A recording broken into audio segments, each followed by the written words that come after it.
ತಮಿಳುನಾಡು ಜನರಿಗೆ ಮುಖ್ಯಮಂತ್ರಿ ವಿಜಯ್ ಸರ್ಕಾರ ಭರ್ಜರಿ ಗುಡ್ ನ್ಯೂಸ್ ಅನ್ನ ಕೊಟ್ಟಿದೆ.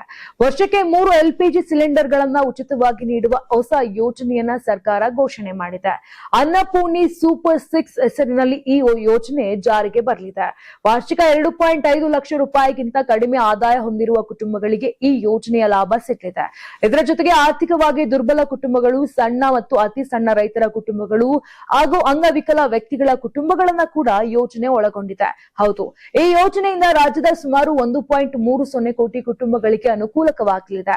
ಯೋಜನೆಗಾಗಿ ಸರ್ಕಾರ ಸುಮಾರು 4,000 ಕೋಟಿ ರೂಪಾಯಿ ವೆಚ್ಚ ಮಾಡಲಿದೆ ಅಂತ ಮುಖ್ಯಮಂತ್ರಿ ವಿಜಯ್ ವಿಧಾನಸಭೆಯಲ್ಲಿ ತಿಳಿಸಿದ್ದಾರೆ. ಹಾಗಾದ್ರೆ ಈ ಯೋಜನೆಯಡಿ ಸಿಲಿಂಡರ್ ಹೇಗೆ ಉಚಿತ ಸಿಗಲಿದೆ ಅನ್ನೋದು ಕೂಡ ಮುಖ್ಯ. ಫಲಾನುಭವಿಗಳು ಗ್ಯಾಸ್ ಸಿಲಿಂಡರ್ ಬುಕ್ ಮಾಡಿ ವಿತರಣೆ ಪಡೆದ ನಂತರ ಕಂಪನಿಯ ಅಧಿಕೃತ ಬಿಲ್ಲಿಂಗ್ ಆಧಾರದ ಮೇಲೆ ಸಿಲಿಂಡರ್ ವೆಚ್ಚವನ್ನ ಮರುಪಾವತಿ ಮಾಡಲಾಗುತ್ತೆ. ಈ ಹಣವನ್ನ ನೇರವಾಗಿ ಕುಟುಂಬದ ಯಜಮಾನಿಯ ಬ್ಯಾಂಕ್ ಖಾತೆಗೆ ಜಮಾ ಮಾಡಲಾಗುತ್ತೆ.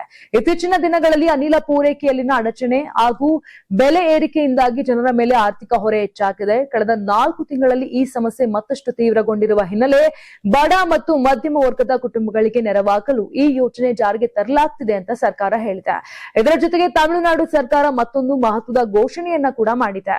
ಮಹಿಳೆಯರಿಗೆ ಮಾತ್ರ ಸೀಮಿತವಾಗಿದ್ದ ಉಚಿತ ಬಸ್ ಪ್ರಯಾಣ ಯೋಜನೆಯನ್ನ ಇನ್ನು ಮುಂದೆ ತೃತೀಯ ಲಿಂಗಿಗಳಿಗೂ ವಿಸ್ತರಿಸಲಾಗುತ್ತಿದೆ. ವೆಟ್ರಿ ಪಯಣಂ ಯೋಜನೆಯಡಿ ಅಕ್ಟೋಬರ್ 2ರಿಂದ ತೃತೀಯ ಲಿಂಗಿಗಳಿಗೂ ಕೂಡ ಉಚಿತ ಬಸ್ ಪ್ರಯಾಣದ ಸೌಲಭ್ಯ ಸಿಗಲಿದೆ.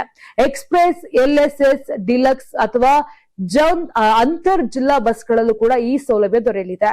ವಿಶೇಷ ಅಂದ್ರೆ ಈ ಉಚಿತ ಪ್ರಯಾಣಕ್ಕೆ ಯಾವುದೇ ಆದಾಯ ಮಿತಿ ಅಥವಾ ಪ್ರಯಾಣಗಳ ಸಂಖ್ಯೆಯ ಮಿತಿ ಇರೋದಿಲ್ಲ. ಈ ಯೋಜನೆ ಅನುಷ್ಠಾನಕ್ಕೆ ಸರ್ಕಾರದ ಖಜಾನೆಗೆ ವಾರ್ಷಿಕ ಸುಮಾರು 6,000 ಕೋಟಿ ರೂಪಾಯಿ ವೆಚ್ಚವಾಗಲಿದೆ. ಒಟ್ಟಿನಲ್ಲಿ ಒಂದೆಡೆ ಬಡ ಕುಟುಂಬಗಳಿಗೆ ವರ್ಷಕ್ಕೆ 3 ಉಚಿತ ಗ್ಯಾಸ್ ಸಿಲಿಂಡರ್, ಮತ್ತೊಂದ್ ಕಡೆ ತೃತೀಯ ಲಿಂಗಿಗಳಿಗೆ ಉಚಿತ ಬಸ್ ಪ್ರಯಾಣ. ತಮಿಳುನಾಡು ಸರ್ಕಾರದ ಈ 2 ಘೋಷಣೆಗಳು ಇದೀಗ ಭಾರಿ ಗಮನವನ್ನ ಸೆಳೆದಿವೆ. ಹಾಗಾದ್ರೆ ಈ ಘೋಷಣೆಗಳ ಬಗ್ಗೆ ನೀವೇನಂತೀರಾ? ಕರ್ನಾಟಕಕ್ಕೂ ಕೂಡ ಈ ರೀತಿಯಾಗಿ ಬೇಕಾ ಯೋಜನೆ? ಕಮೆಂಟ್ ಮಾಡಿ.